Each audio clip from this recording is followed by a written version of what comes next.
सरहद पर तनाव है क्या, कुछ पता करो। सरहद पर तनाव है क्या, कुछ पता करो। कहीं पेड़ फिर से काटे जा रहे हैं क्या, कुछ तो पता करो। गाइस, जब भी उत्तराखंड की वादियों का जिक्र होता है तो लोग इसकी सुंदरता की बातें करते हैं। कोई कहता है यहाँ की हवा में कोई जादू है, कोई कहता है यहाँ के पहाड़, झरने और जंगल जो हैं स्वर्ग से कम नहीं है। लेकिन क्या ये जंगल पहाड़ हमेशा से ऐसे थे? उत्तर आता है नहीं। इन जंगलों के लिए हमने लड़ाइयाँ लड़ी हैं। हमने अपने जंगलों को कटने से बचाने के लिए जान तक दांव पर लगा दी है। आज की क्लास में हम उन वीरों की कहानियाँ सुनेंगे जिन्होंने अपनी माटी को बचाने के लिए एक पल भी पीछे हटने का नाम नहीं लिया, और कुछ ऐसे फैक्ट्स को जानेंगे जो हमारी उत्तराखंड जीएस की सीरीज जो मैंने चलाई हुई है इसको भी कवर करते हुए आगे चलेंगे हम। ठीक है गाइज, प्रॉपर मैंने उत्तराखंड जीएस की सीरीज चलाई हुई है जिसमें आज हम वन से संबंधित जितने भी आंदोलन और सारी चीज़ें जो रही हैं ये चैप्टर हमारा हो जाएगा। आगे फिर हम अगले चैप्टर में बढ़ेंगे। आप ये देखो, मैंने इनको अच्छी तरीके से नोट्स को डिज़ाइन किया हुआ है, ठीक है, जो कि आपके समझने के लिए लेक्चरर का एग्जाम हो, पीसीएस, लोअर पीसीएस, पुलिस का एग्जाम हो, फॉरेस्ट डिपार्टमेंट में एग्जाम हो, कोई भी एग्जाम हो, आपके समझने के लिए बहुत हेल्पफुल है। ठीक है गाइस, चीज़ें इससे क्या है कि किताब में पढ़ना बहुत बोरिंग हो जाता है, इससे चीज़ें आसान हो जाती हैं, याद करने में आसानी रहती है, और जो है रिवाइज आप कम समय में अच्छे से रिवाइज कर सकते हो। आप ये देखो, एक एक चीज़ बढ़िया तरीके से मैंने डिज़ाइन की हुई है। ठीक है दोस्तों, क्वेरी भी इसमें आ रही है, लोगों की इसमें फीडबैक भी हमें मिल रहे हैं, मैं आपको शो भी कर सकता हूँ। फीडबैक हमें आ रहा है कि सर नोट्स बहुत अच्छे डिज़ाइन किए हुए हैं। आप ये देखो एक एक चीज़, ठीक है। मैं आप लोगों से भी कह रहा हूँ, जो लोग न्यू हैं इस चैनल पर आए हैं, अगर आप लोग ये नोट्स लेना चाहते हो तो आपके सामने स्क्रीन पर ये नंबर शो हो रहा है, आप इस पर मैसेज करके नोट्स के बारे में क्वेरी कर सकते हो, ले सकते हो। और ये ग्रुप देखो साइड में, यहाँ पर नोट्स आपको प्रोवाइड कराए जा रहे हैं, और जैसे ही क्लासेस कंप्लीट होंगी गाइस, पूरा एक कंप्लीट पीडीएफ सेट आपको मिल जाएगा। लेकिन अभी ऑफर चल रहा है 149 का, इसमें आपको मिल जाएगा ये। क्लासेस कंप्लीट होने के बाद में ये प्राइस बढ़ जाएगा, लिमिटेड ऑफर है, आप जल्दी करके एनरोल कर लो। स्टूडेंट्स एनरोल कर रहे हैं, लिमिटेड सीट्स हैं। क्लासेस पूरी होने से पहले पहले आप इसमें एनरोल कर जाते हैं तो आपको सेम प्राइस में कंप्लीट पीडीएफ सेट भी मिलेगा, और नोट्स के अकॉर्डिंग, क्लासेस के अकॉर्डिंग आपको नोट्स भी मिलेंगे। ठीक है गाइस, चलो इसी तरीके से अपनी तैयारी करते रहो आप, बेहतर आपकी तैयारी होती रहेगी नोट्स के साथ में। तो आगे हम बात कर रहे थे आंदोलनों की, ठीक है दोस्तों, उसी से आज अपनी क्लास शुरू करेंगे। वन संबंधित कुछ आंदोलन है, ठीक है। अब बात आती है रवाई आंदोलन की, जब गरीब किसानों ने सरकार को झुका दिया। साल 1921 की बात है, स्थान हुआ है दोस्तों टिहरी गढ़वाल। सोचो तुम एक पहाड़ी गांव में हो और पहाड़ों से घिरे खेतों में अनाज उगा रहे हो, लेकिन अचानक राजशाही हुक्म आता है। अब वो भी मैं बताऊंगा राजशाही हुक्म क्या था, मैं आगे चीजें आपको फैक्ट्स बताते चलूंगा। अचानक से राजशाही हुक्म आता है कि ये जंगल तुम्हारे नहीं है, अब ये राजा के हैं। गांव वालों के लिए बहुत बड़ा झटका था, क्योंकि जिन जंगलों से उनकी जिंदगी चलती थी, जिनसे वो जलाऊ लकड़ी, चारा और दवा लेते थे, उन पर अब राजा का कब्जा था। ये बात बहुत बुरी लगी। गांव वालों ने कहा अच्छा, हमारे रहते ऐसा कैसे हो जाएगा। ठीक है, गांव वालों ने राजा की इस तानाशाही को मानने से इनकार कर दिया। उन्होंने जंगलों से लकड़ी भी काटी, घास भी लाए, और सीधे राजा की आंखों में आंखें डालकर बोला ये जंगल हमारे हैं, हम इन्हें बचाने के लिए जान दे देंगे। परिणाम क्या आया? राजा को झुकना पड़ा और जनता को जंगलों पर उनका हक मिला। ठीक है दोस्तों, रवाई आंदोलन उत्तराखंड का पहला बड़ा वन आंदोलन बना। अगर हम इसके फैक्ट्स की बात करें तो मैं आपको शो करता हुआ चलता हूं कि ये देखो आप, रवाई की जनता ने आजाद पंचायत की घोषणा करी और खिलाफत कर दी राजा के कानून की। क्या कानून था? नरेंद्र शाह का बनाया हुआ, कि किसानों की भूमि को भी वन भूमि में शामिल किया जा सकता है। अब इस तरीके से बात आएगी तो भैया कोई भी भड़क जाएगा। तुम जहां रह रहे हो, तुम्हारे घर पे आकर के कोई कहने लगेगा ये अब हमारी है, तुम जाओ सब्जी बेचो, ऐसे कैसे हो जाएगा? है ना, हमारे मौलिक अधिकार, जीवन जीने का अधिकार, गरिमामय जीवन का अधिकार, ये सारी चीजें हैं। हालांकि उस समय पर राजशाही चलता था, लेकिन फिर भी आंदोलन हुए। राजशाही तंत्र था, लेकिन उसी के खिलाफ तो आंदोलन हुए, है ना, ये चीजें हैं। अब इसमें क्या हुआ, गोलियां भी चली, सैकड़ों किसान शहीद हुए। बहुत मतलब हाई लेवल पर, ऊपर के लेवल पर आंदोलन हुआ था। सैकड़ों किसान इसमें गाइस शहीद हुए, और ये तिलाड़ी आंदोलन के नाम से भी जाना जाता है ये आंदोलन। ठीक है दोस्तों, इसके बाद में आगे बढ़ते हैं। एक आंदोलन आया जिसका नाम था चिपको आंदोलन, जब पेड़ों को बचाने के लिए महिलाएं ढाल बन गई थी। ठीक है, साल 1973 की बात है, स्थान हुआ है दोस्तों चमोली जिला, और नेता हुई है गौरा देवी, चंडी प्रसाद भट्ट और सुंदरलाल बहुगुणा। ठीक है, सरकार बोली ये जंगल बेचे जाएंगे, फिर से तानाशाही चलने लग गई। सरकार ने कहा जंगल बेचे जाएंगे, ठेकेदार बोले ये पेड़ काट दिए जाएंगे। लेकिन पहाड़ की महिलाओं ने कहा अच्छा तुम तो फिर हमसे कह रहे हो जाके सब्जी बेचो, हम जो यहाँ करने वाले हैं क्या करने वाले हैं, हम क्या करने वाले हैं, हम यहाँ रह रहे हैं, हम यहाँ हमारी रोज़मर्रा की ज़िंदगी चलती है, यहाँ हम सोते हैं उठते हैं, जंगलों से हमारा दिनचर्या चलती, तो ये क्या करना चाह रहे हो, पेड़ काट दिए जाएंगे, हम कहाँ जाएँ, हम कहाँ जाएँ। ठीक है, महिलाओं ने कहा पहले हमें काटो फिर हमारे पेड़ काटना। अब शुरू कैसे हुआ, गांव वालों ने देखा कि सरकार ने जंगलों को ठेकेदारों के हाथों बेच दिया। ठेकेदार आए, कुल्हाड़ियां चली और जैसे ही पहला पेड़ गिरने वाला था, गोरा देवी और गांव की महिलाओं ने दौड़कर पेड़ों को पकड़ लिया और कहा हम इन्हें कटने नहीं देंगे। पेड़ों से लिपटी हुई महिलाओं को देखकर ठेकेदारों की हिम्मत जवाब देगी, साहब नारी शक्ति है ना, नारी शक्ति तो जहां खड़ी हो जाए वो हर किसी की हिम्मत जवाब दे जाएगी। फैक्ट्स की बात करें अगर हम इसमें, तो आप ये देखो, हिमपुत्रियों की ललकार थी, वन नीति बदले सरकार। ठीक है, गौरा देवी लीडर हुई हैं और मैंने बताया आपको 1974 में। और रेणी गांव था ये जहां पर जंगलों को पेड़ों की अंधाधुंध कटाई होने वाली थी। इसको रोकने के लिए पेड़ों से पकड़कर ये लोग चिपक जाया करते थे। अब नारा दिया इन्होंने, नारा क्या है इस जंगल के उपकार, मिट्टी पानी और बयार, जिंदा रहने के आधार। ठीक है, एक सुंदरलाल बहुगुणा भी हुए हैं, पर्यावरणविद हैं, इन्होंने एक नारा दिया हिमालय बचाओ देश बचाओ। और इसी में एक नेता हुए चंडी प्रसाद भट्ट, इन्हें 1982 में रेमन मैग्सेसे से पुरस्कार भी मिला। और ये आप फोटो देखो, मैं निकाल के लाऊं उतने ज़माने की फ़ोटो, उस टाइम की पुरानी ज़माने की फ़ोटो लाऊं, बिल्कुल रियल इमेज है ये जो मैं लेकर आया हूँ।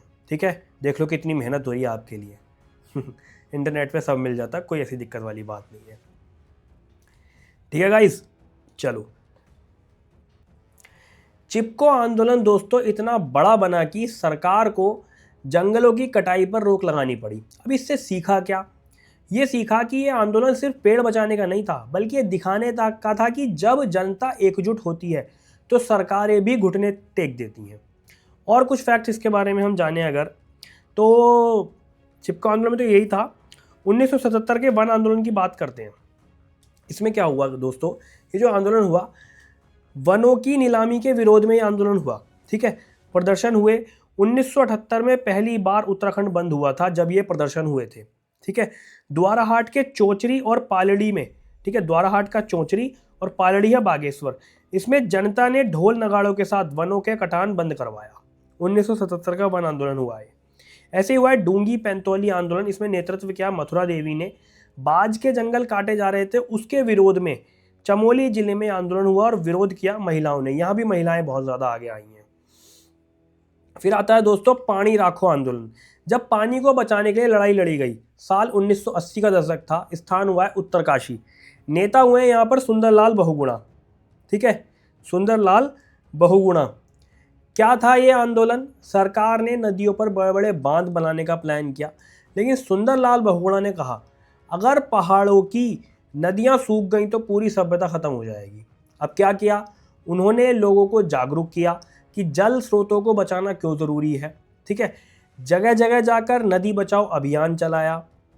उनकी आवाज़ दोस्तों इतनी बुलंद हुई कि सरकार को बड़े बांधों पर दोबारा सोचना पड़ा। और सबक क्या हुआ कि पैसा कमाने के लिए नदियों से खिलवाड़ मत करो, नहीं तो भविष्य में सिर्फ सूखी ज़मीन ही मिलेगी।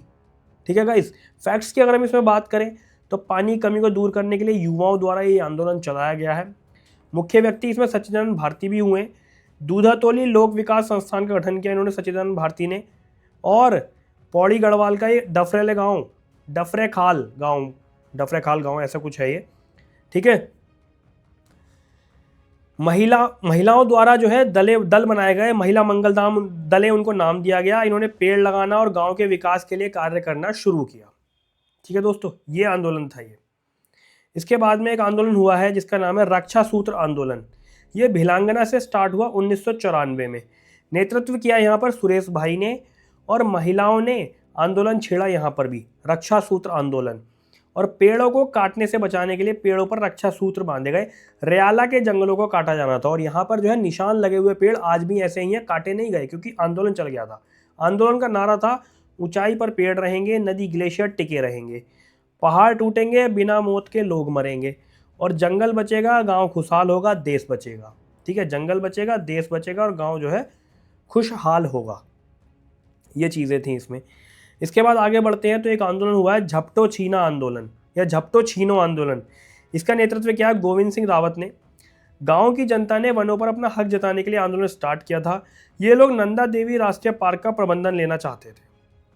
अपने हक के लिए झपटो, अपने हक के लिए छीनो। नेतृत्वकर्ता कौन है? गोविंद सिंह रावत। ऐसे ही अगर हम आगे बढ़ते, मैंने आपसे क्या कहा ना, माइंड मैप की फॉर्म में कनेक्टिविटी बना करके सब याद करवा दूंगा, दिमाग में सब छपता चला जाएगा, कोई टेंशन वाली बात नहीं रहेगी आपके लिए। फिर एक आंदोलन हुआ दोस्तों, मैती आंदोलन। ठीक है, जब शादी में दहेज नहीं पेड़ लगाए जाने लगे। साल 1995-96 की बात है। स्थान हुआ है उत्तराखंड में। संस्थापक हुए हैं कल्याण सिंह रावत। ठीक है दोस्तों, सोचो एक शादी हो रही है, बैंड बाजा बारात ढोल नगाड़े सब कुछ तैयार है, लेकिन जैसे ही फेरों का समय आता है दूल्हा दुल्हन एक पेड़ लगाते हैं। हालांकि कभी भी लगा सकते हैं वो अपने स्तर से, जैसे भी लगाएं, लेकिन ये कहानी है कि दूल्हा दुल्हन पेड़ लगाते हैं फेरों के समय, यानी कि एक शादी हो रही है, शादी के समय। ऐसे मत कह लेना कि सर आपने ये बोला था कि फेरों के टाइम में पेड़ लगते हैं। अगर कोई उत्तराखंड से जहाँ से हैं, जहाँ पर ये प्रथाएं हैं, आप लोग मुझे बताना कमेंट सेक्शन में, कहीं वहाँ से देख के हो क्या कहते हैं कमेंट में ये मत करने लग जाना कि सर ऐसा नहीं है कि फेरों के टाइम पे पेड़ लगते हैं। अगर ऐसा है कि सिर्फ फेरों के टाइम पर ही पेड़ लगते हैं तो बताना, और ऐसा भी नहीं है तो आप बताना इस चीज़ को। ठीक है दोस्तों, यही हुआ है मैती आंदोलन। इसका मकसद था कि, अब देखो मकसद की बात करो, इस कंट्रोवर्सी में मत जाना आप कि सर आपने ऐसे बोला था ये वो चीज़। इसका मकसद क्या था कि शादी में एक पेड़ लगाया जाएगा। इससे गांव के जंगल भी बढ़ते, पर्यावरण भी सुरक्षित रहता, और धीरे धीरे इस परंपरा ने पूरी दुनिया में अपनी पहचान बना ली। ठीक है, सीख क्या मिली कि अगर हर शादी में एक पेड़ लगाया जाए तो आने वाली पीढ़ियों को कभी भी पेड़ों की कमी नहीं होगी। ठीक है दोस्तों, इसमें ही अगर हम फैक्ट्स की बात करें तो गढ़वाल में मैती का मतलब होता है मायका। ठीक है, विवाह समारोह के दौरान वर और वधू पेड़ लगाते हैं और मायका पक्ष बाद में उस पेड़ की देखभाल करता है, उस पौधे की देखभाल करता है। ठीक है, युवतियों का संगठन बन जाता है पेड़ लगाने के लिए। इसकी अध्यक्ष को दीदी का दर्जा प्राप्त हो जाता है। कल्याण सिंह रावत ने नेतृत्व किया। ठीक है गाइस, ये चीज़ थी। देखो क्या होता है, आंदोलन सिर्फ इतिहास की किताबों के लिए नहीं होते। आज भी जंगल कट रहे हैं, आज भी नदियाँ सूख रही हैं, आज भी हमें उठ खड़ा होना होगा। सवाल बनता है कि हम क्या कर सकते हैं। देखो, अगर कहीं जंगल कट रहा है तो आवाज़ उठाओ। ठीक है, पानी बचाओ, बिजली बचाओ, पर्यावरण का सम्मान करो। अपनी शादी में कम से कम एक पेड़ लगा दो, मज़ा आ जाएगा। ठीक है, फोटो खींच के भेजना, सर ने बताया था ऐसा करके कुछ। चलो आगे चले, अगर हम और फैक्ट्स की बात करें तो कुछ और अन्य वन संबंधी योजनाएं भी हैं। जैसे आपका होता है मिश्रित वन खेती मॉडल। इसमें क्या होता है, वनों के साथ साथ खेती भी की जाती है, यानी पेड़ लगाए जाते हैं ना, पेड़ लगे हुए होते हैं जंगलों में, खेती भी की जाती है। और ये स्टार्ट करवाया था या इसके लिए काम किया था जगत सिंह चौधरी ने। इनको आर्यभट्ट सम्मान भी मिला। ऐसे ही वृक्ष मानव, यानी कि पेड़ लगाए जाते थे मानवों के द्वारा। विश्वेश्वर दत्त सकलानी को इसका श्रेय जाता है। अपना गांव अपना वन, नागरिक व स्वयं वन विकास योजना, वन पंचायत, नर्सरियां, इको टास्क फोर्स, ये वनों के मैनेजमेंट के लिए, वनों से संबंधित योजनाएं रही है। ठीक है, मैंने क्या कहा, किताबों में बहुत बोरिंग लैंग्वेज है, किताबों में बहुत चीज़ों का डिटेल्स लिखी हुई है। हमें सिर्फ वही पढ़ना है जहाँ से एग्जाम में क्वेश्चन बनता है, बनने की संभावना है। कम समय में ज़्यादा याद करना है, ज़्यादा तैयारी करनी है अपनी। ठीक है दोस्तों, चलिए आगे बढ़ते हैं। ऐसे ही वन्य जीवों के संरक्षण की जब बात आती है तो राज्य का प्रथम वन्यजीव संरक्षण केंद्र बना 1935 में देहरादून में। मोतीचूर वन्यजीव विहार की स्थापना हुई और इसका नाम 1983 में राजाजी राष्ट्रीय उद्यान में ये समाहित हो गया। मोतीचूर वन्यजीव विहार जो है 1983 में राजाजी राष्ट्रीय उद्यान में समाहित हो गया। उत्तराखंड में गाइस 6 राष्ट्रीय उद्यान हैं, 7 वन्यजीव विहार हैं, 4 संरक्षण आरक्षित केंद्र हैं, 1 उच्च स्थलीय प्राणी उद्यान है और 1 जो है जैव सुरक्षित क्षेत्र है। इतना आपको समझ में आया होगा। ऐसे ही आप ये फोटो देखो, उत्तराखंड के राष्ट्रीय उद्यान और वन्य जीव विहार के बारे में जो लोग क्लास ले रहे हो आप स्क्रीनशॉट ले सकते हो इसका, और बाकी जो नोट्स के पेड प्रोग्राम में एनरोल करना चाहते हैं उनको तो ये सारी चीज़ें मिलेंगी ही। ये देखो, गोविंद नेशनल पार्क है, Gangotri national park, Nanda Devi national park, फूलों की घाटी, कार्बेट, राजाजी नेशनल पार्क, ये सारी चीज़ें हैं। ठीक है, फोटो देखो आप, सेब खा लो। चलो ये चीज़ें होती है। राष्ट्रीय उद्यान की अगर हम बात करें गाइज, तो कॉर्बेट राष्ट्रीय उद्यान जो है ना, ये कॉर्बेट राष्ट्रीय उद्यान, मैं एक सेकेंड आपको एक चीज़ और शो करता चलता हूँ। ठीक है, देखो कॉर्बेट राष्ट्रीय उद्यान की स्टोरी क्या है कि 1936 में गवर्नर हुए हैली। इनके नाम पर यह उद्यान जो है ना, राष्ट्रीय उद्यान स्थापित हुआ और इसका नाम रखा गया जिस समय पे इसकी स्थापना हुई, हैली राष्ट्रीय उद्यान। और ये हैली राष्ट्रीय उद्यान गाइस भारत का ही नहीं पूरे एशिया का प्रथम राष्ट्रीय उद्यान हुआ है। ठीक है, स्वतंत्रता के बाद इस हैली राष्ट्रीय उद्यान का नाम बदल दिया गया और इसका नाम रखा गया रामगंगा नेशनल पार्क। उसके बाद में 1957 में इसका नाम दोबारा से बदला और रखा गया कॉर्बेट राष्ट्रीय उद्यान। पूरा 10 पन्नों की कहानी है ये किताब में और आपने एक चक्कर में समझ ली बस। ठीक है, ये फायदा है इन नोट्स का। गवर्नर हैली के नाम पर स्थापित हुआ 1936 में, हैली राष्ट्रीय उद्यान बना, एशिया का प्रथम राष्ट्रीय उद्यान था ये। स्वतंत्रता के बाद इसका नाम बदला, ये बना गया रामगंगा नेशनल पार्क और उसके बाद में 1957 में कॉर्बेट राष्ट्रीय उद्यान बनाए। ठीक है, जिम कॉर्बेट राष्ट्रीय उद्यान जिसको आप कहते हो।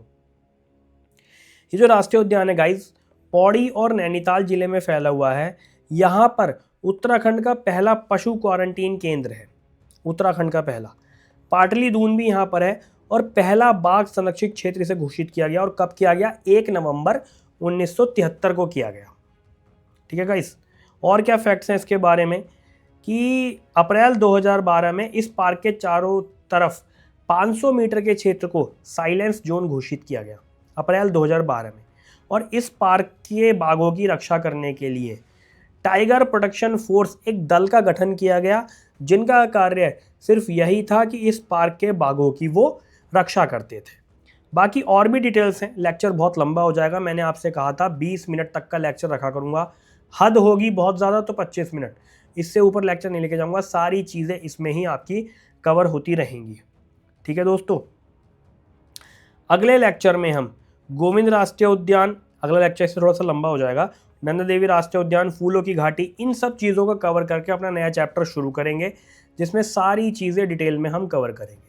ठीक है, आप लोग जो जुड़े हुए हो, सीरीज़ देख रहे हो, कमेंट सेक्शन में मुझे ज़रूर बताना कि ये सीरीज़ आपको कैसी लग रही है, आज का लेक्चर स्पेशली आपको कैसा लगा, ज़रूर बताना। क्या होता है कि बस एक हमें ना फीडबैक मिलता रहता है, हालांकि नोट्स का फीडबैक हमें मिल रहा है, स्टूडेंट्स जो एनरोल कर रहे हैं वो व्हाट्सएप पे हमें मैसेज करके बता रहे हैं कि सर आपकी नोट्स बहुत अच्छे बने हुए हैं, चीज़ें ईजिली समझ में आ रही हैं, कनेक्टिविटी बन रही है, रिवाइज करने में आसानी हो रही है। ऐसे ही क्लास जो हमने चलाई हुई है, ये क्लास के लिए मैं आपसे कह रहा हूँ कि आप लोग कमेंट सेक्शन में एक कमेंट करके बस आप हमें फीडबैक देना। इसी तरीके से हमारी सीरीज़ चलती रहेगी। और नोट्स ज्वाइन करना चाहते हो तो स्क्रीन पर डिटेल्स आपके सामने हैं, डिस्क्रिप्शन में भी मैंने दे रखा है, आप सारी चीज़ें वहाँ से देख सकते हो। पढ़ते रहो अपने, इस तरीके से तैयारी करते रहो, गजब उत्तराखंड बोलते रहो, जय देवभूमि करते रहो और सारी चीज़ें सॉल्व हो जाएंगी। चलिए, all the very best, thank you.